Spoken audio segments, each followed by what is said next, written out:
everyone, welcome to this new episode of the Wellness Podcast. In this episode, we have a guest, Purvi, who is a psychologist and she is very good with explaining things. In this episode, we discuss about personal agency. You can say self criticism, as well as people nowadays used to do a lot of self harm by just saying bad words to themselves. That's just because their own identity and their real self are very different. The gap between awareness is very huge now in a lot of people who are just addicted to doom scrolling, alcoholism, or smoking, or any kind of addiction. The actual self is somewhat left way behind. We discussed this in depth. The personal agency, and you can say how relationships get affected, how family structures get affected, how social environments shape your personal agency and personal self. We discussed that in this episode.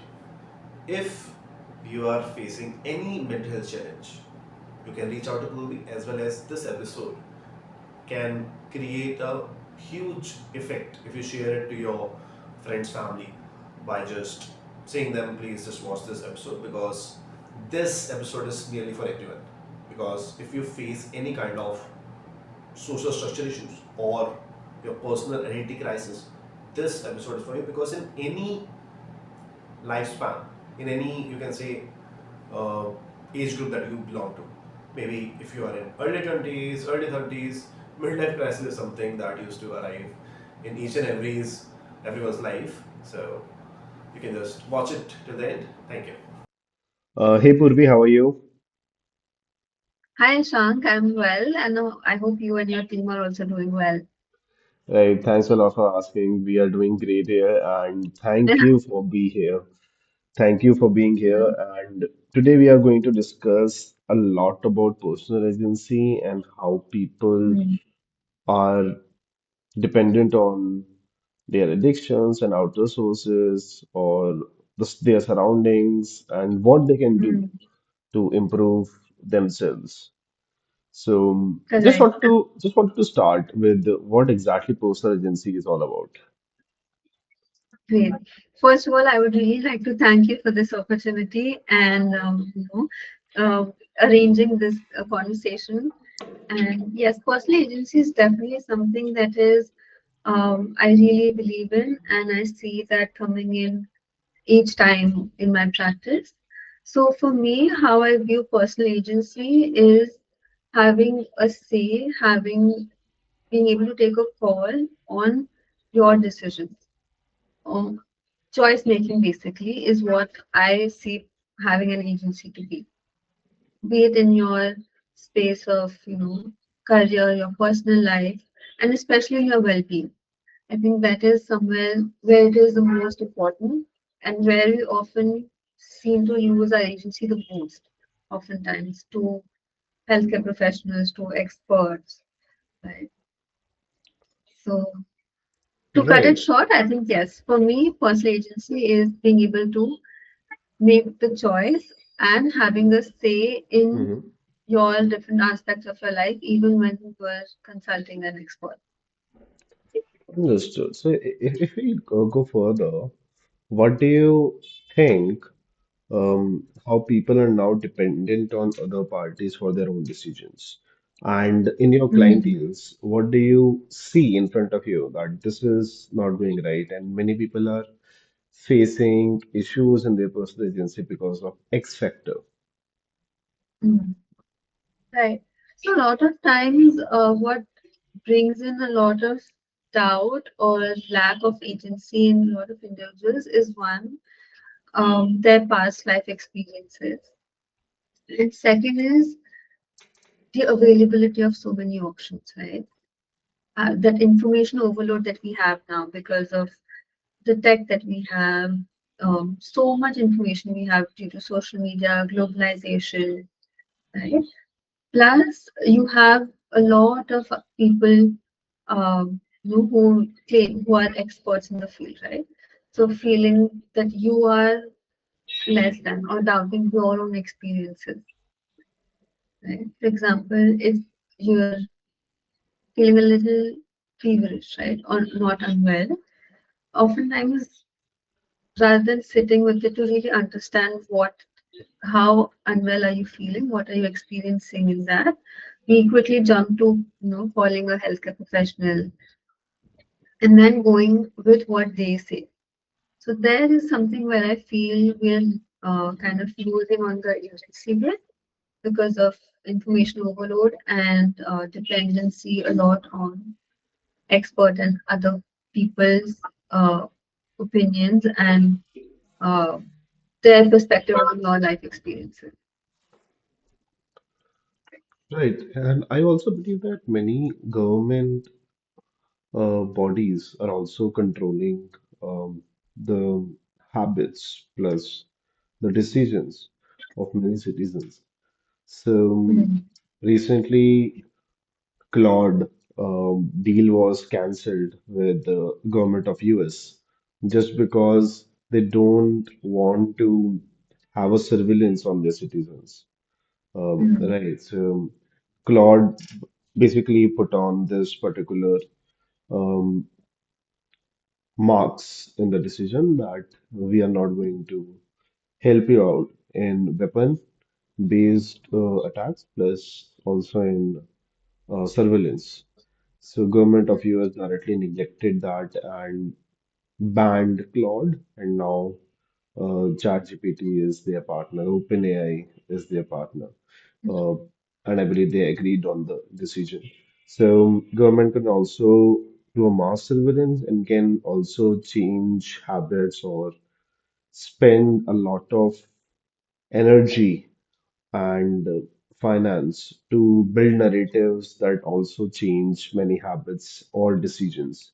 That is external, but many people usually think like they vote for a particular party just because they want it. Actually, they think they want it because the narrative have been set, but mm. actually internally they don't want it, right? Correct. So that's also a thing. So just wanted to deep dive more how psychologically it's very impactful that outer bodies can also change your narrative or your decision fatigues. Definitely, that does play a huge role, when you have other stakeholders making the decisions for you. There are a lot of rules and regulations and consequences to your choices. It does impact on how you feel your agency in that, right? Like you said, the decision fatigue and plus the helplessness coming in, right? So not just for when there is a stakeholder involved or a new regulatory body, but otherwise also when you're coming from a nervous system that has been through trauma, this space of feeling helplessness, right? The space of confusion, of looking up to someone who could probably give you answers or direct you becomes even more. The dependency comes in then. I think once that is Hmm. further strengthened for with conditioning, that further leads to reducing of your agency. Okay, so many people also feel powerless when they are Mm, thinking of taking a decision. When they are planning correct. things out, they believe that, hey, I don't belong to this place, or I personally don't have energy to make this happen, or they feel helplessness internally. So when you go towards this particular side where people are feeling powerless and helpless, and they're not realizing that they have this particular thing in their control, what do you want to say about it? But oftentimes that does happen, right? When people do feel very powerless or helpless, oftentimes that does lead to them and the nervous system kind of going into a shutdown, right? It's a lot like how our primitive response, right? When you see a threat, if you feel you can fight it off, you will attack the threat, work through it. But if you feel you cannot, that the other person has the predator has a power of overpowering you, killing you, you would kind of want to go numb and shut down so that they fight back. You don't want to be seen, right? don't want to be attacked. So you're more on the defense. And oftentimes that is a shutdown in the nervous system. This is something that Dr. Peter Levine talks a lot about in his somatic experience. And so does other psychologists have also spoken a lot about this. Right? Because of the powerless and the sense of helplessness, the disconnect happens a lot with the environment. And with that disconnect, there's a huge shutdown where then the prefrontal cortex also, right? Where the which is essentially for cognition, also gets very foggy. And similarly, that results in you probably in your body also feeling very anxious, feeling very confused also in your mind, right? So Right. So you if you, at that time, yeah, go ahead, go yes, ahead. and I think at that time the uh, need for support from your community, from your loved ones, losing that connection and the support from that is very, very essential at that time to help that client recognize even the small bits of agency that they have in the entire scenario. They might not have full sense of agency that is in practice, but being able to see even the little bits of places they can use the agency can help bring back that sense of adequacy in them also. That you know anything they do does influence the consequence, even in a small manner, which helps them slowly come out of the sense that whole sense of feeling powerless and helpless. Right, but what if the family is not supportive, and because of the family or friends, the person is feeling stuck, and their personal tendency of making decisions is impacted? Then what a Yeah. person should do? Well, and that is again something that is very common. Right? Like oftentimes, um, growing in the growing up years also, right? Oftentimes, because of the way also your actions are uh, given feedback on, whether it's with a lot of reaction or criticism, negative feedback, reduces a person's ability or the will to initiate, to try out, explore. So they slowly keep going into the numbness space, low energy space, right? But again, I think when people come into therapy, when they're working with even community can help in that sense, right? So yes, family is a very integral part of your support system, of your community and ecosystem. But definitely there are others as well, right?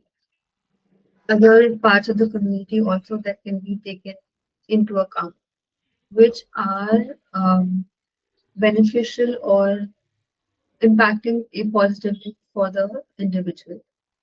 So in that case, when they come in for therapy, the safe space that's there uh, in the therapy space, right, with the professional, the kind of non-judgmental safe space that's there for them to even explore things is very important for them to slowly practice it in the outside world as well. So yes, to answer you, often yes, families can be one who is very supportive, who is very encouraging of you to take initiatives, where even if any action of yours is led to failure, the way they come in support for you to address your impact of it, right?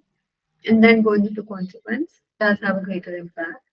But if the family is not supportive, definitely other aspects of community can come in and even taking other aspects of your own well-being into account. For a lot of time, for instance, with my practice, when I work with a client, um, agency not only comes with okay being able to act a certain way in your life or being able to take initiatives. Agency also means that in my well-being, right, my mental health, physical health, social health, my career, all of these are make up my well-being. So being able to see what is my strength, what I can use right now to support other aspects of the well-being that are a little down. So, for example, when somebody who is very anxious, who has a lot of the sense of helplessness, a lot of fear, right? Noticing how grounding aspects, how their nutrition, how in their career, how they're having their peers, other aspects of community present in their ecosystem, and how we can use different dynamics to, in general, overall uplift their well-being, help in uplifting their agency as well. Okay, so when we do that, when it's happening in a relationship. So I personally witnessed many clients, especially female, after marriages, after going to someone else's home that is not your parents' home, but that is the guy that you married. And now you are into another different family. It can be a joint family, it can be a nuclear family, but many other people are involved. Now, now your ecosystem that you are working around, that you are meeting people daily, or maybe living on that particular land or in a particular house, that is not something that you were dealing daily before, but now it's new for you. But within 6, 7 months span, something happened that your personal agency is triggered, and now you are not able to take that decisions with that liberty that you were taking nearly a year ago, for example. So when things are working this wrong and you can't do enough to change that environment in much more quickly sense, so what exactly a human should do? Like I have noticed that a lot coming in with clients, right? And yes, like you said, oftentimes when they're coming in, there are a lot of places where the external factors are such that do not allow them to uh, take up a lot of choices they want, that are not conducive to their well-being. But at that time, I think something also a lot of my supervisors and trainers have shared, and I believe in that as well, is to help the clients first see where all have they practiced agency before. That they Hmm. have had places where they've practiced agency in their life before in the past. It's not like they don't have any agency in their life or they've never practiced that. Okay?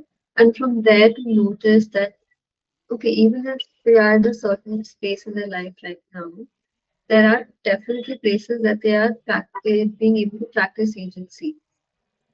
For them also to decide that staying in this environment is not the best, but for now, this is still safer for me. This is still much more feasible for me than probably leaving the relationship, right? So that is again a choice you're making based on what you see as safe and essential for our survival. So helping them build on where all they're currently practicing agency, being able to show them that not making a choice is also a choice that you're making, right? And that earlier in your life you practice agency a lot. So building from there, how does whenever they practice agency, how has that felt for them? How was that experience for them?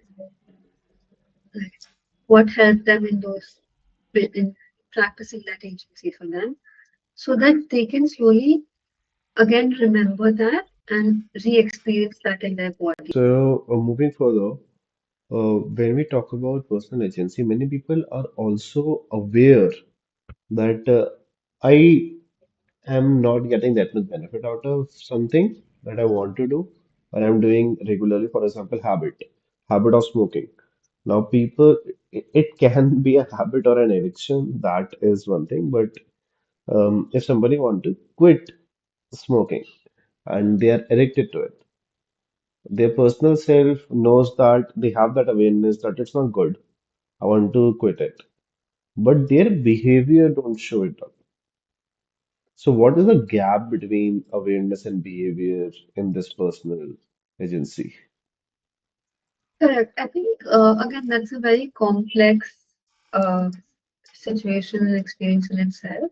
Even be it for quitting an addiction or for imbibing, adding something for your well-being, be it exercise or walks in the morning for your well-being, right? A lot of people start with it, but again, lose the momentum or drop that. Even with addiction, right? You start, but you quit in the middle. So that again is a very complex experience in its own, wherein one definitely is your commitment or the contract that you have with regards to addiction or you know the addiction of it. Second is uh, the consistency along with novelty in between. So what I mean by that is that a lot of times as individuals, right, as human beings, whenever things get monotonous for us, oftentimes it feels mm, very boring. It kind of reduces the kick that it was giving us when we initially started that. So being able to have some tweaks in your routine here and there and bits can help you stay more consistent with it because there's still some newness to it. There's something more that you do, right? And third is the safety bit of it, the comfort zone when you say, be it smoking or uh, life that you've been leading, is something that has brought you some sense of safety or is bringing, adding, giving you something, right? Be it a release from stress, short-term release from stress. So in those cases, agency is not only about adding or taking something away from your life, but then how can you replace them, right? Because yes, if there is excess stress, you would want to release it. Right? If not through smoking, then what else? What are the other options that you can choose from? Hmm, And then giving time to build that pattern right. for your own self. Also, noticing, and a very important factor could be noticing in your body how that feels, in your well-being how that feels. So having that regular check-ins with yourself is also very important when you practice this. Right. So, how therapy helps to analyze personal agency, plus how therapy also helps to beat that struggle to take decisions. Correct. So first and foremost, whenever somebody is coming into therapy, right, um, the safety and trust that you build with your therapist in the therapy space, right? Nowadays, a lot most therapy is virtual. Even then, right? Even though you're in your own rooms, but when you come together in a session at that time, the safety that the therapist builds in the room, the trust that you and your therapist build on, right, allows for a lot of things for the client to slowly open up, right? Unravel, which they probably have all closed in within themselves. So once that starts to happen, when there's openness, when there's safety, you're more likely to explore, to it's like even physically, right? When you're safe or when you're in an environment that feels more known to you, safer for you, you are able to see more around you, right? You notice more things around you. There's a difference when you're hyper alert and when you're looking from the safety lens. Even in hyper alertness, you are keen to look at everything, notice things, but that's from unsafe, right? To notice if Right. there's something that could go wrong for you. But in a therapy space, building that safety sense, I can just observe and notice things around me. I'm just seeing things more. And so when that safety comes in, that trust comes in, slowly, as you work through the trauma of the client, the brain fog is also reduces. The body feels more open, expanded. Right, That sensitivity slowly starts to build in more, also with a lot of encouragement and connection with the therapist, from the therapist. right. Having that regular check-in with clients each time in therapy is too, okay, Hmm. how does that feel? How does that make you? What is your experience in this? What do you think about it? Helps them slowly, that agency slowly come up with it. Right. So, when we move further and a client is going towards a therapy session to identify what's inside the boundary or inside the circle of control, what's outside the circle of control, and they want to let somebody to listen to their heart out, to their things that they are feeling, and they want to find a solution to get rid of it. And I believe that's their expectation that they are coming to therapy session after feeling and analyzing that therapy will help. So when they're going towards that, what should they expect that after coming to therapy session with the console of personal agency? What will be the outcome and how much time it can take, how things can work around, what will happen in the first session? Yeah, Again, that varies vastly from person to person because everybody's life experiences are different. Even if the concerns that are similar, the kind of ecosystem you have with in terms of your physical health and nutrition, relationships around you, your community. So your past life experience so different from person to person that it's very difficult to generalize or have a common understanding of okay, this is the pathway to take with clients for their sense of agency, or this is the number of sessions that it will take. But yes, having said that, usually in say the first 5 sessions, the clients are able to notice you will, the grapple of the client with the therapist usually develops enough, but the clients can see the small bits, is able to slowly connect more with their own self and see very small changes. And even that is good enough, right? Because even those small changes take a lot of effort from the client side coming. And definitely, I think uh, during sessions, uh, assuring the clients also in a way that whatever we process in the therapy sessions, it is not possible that what we process here can immediately translate into your life outside sessions. It is that translation is going to take time. Right? right, Even if we practiced something today in a session or we discussed something which resonated with them, it will take time for the body to, for your being to let it sink in, for your being to really absorb that, feel safe enough to even try it out in life beyond outside session. Right? And that's gonna take time, one. And two, that this is a new way kind of that you're introducing to your being, right? So it is very much possible that it will go back to previous pattern. 9 out of 10 times might be that you're reliving the same pattern.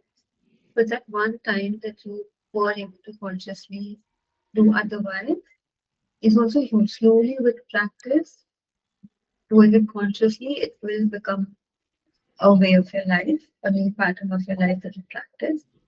But that's going to take time. And before that, there is going to be a lot of back and forth of going back to your previous patterns, being able to notice that, and again try the different um, technique or different practice in your life. And giving the client enough acceptance and that leeway with their own self. That it's okay for you to make mistakes. It's okay for you to not being able to practice immediately or completely what we are doing in sessions. Hmm. That it will take time to translate in your being. Right. So totally agreeing upon it. And thanks a lot to share that how therapy can help if somebody is feeling stuck in their life and not able to decide for their own self. Therapy can, of course, help you. If you are watching this, just accept therapy and go for a session so that you can figure out and you have at least a therapist to help you figure out what is happening. Correct. Right? Because in therapy, it's not always connecting the dot about why and how things happen. But therapy helps you understand because of all that's happened, currently where do you stand and from the present stance, where and how do you want to go forward? Right.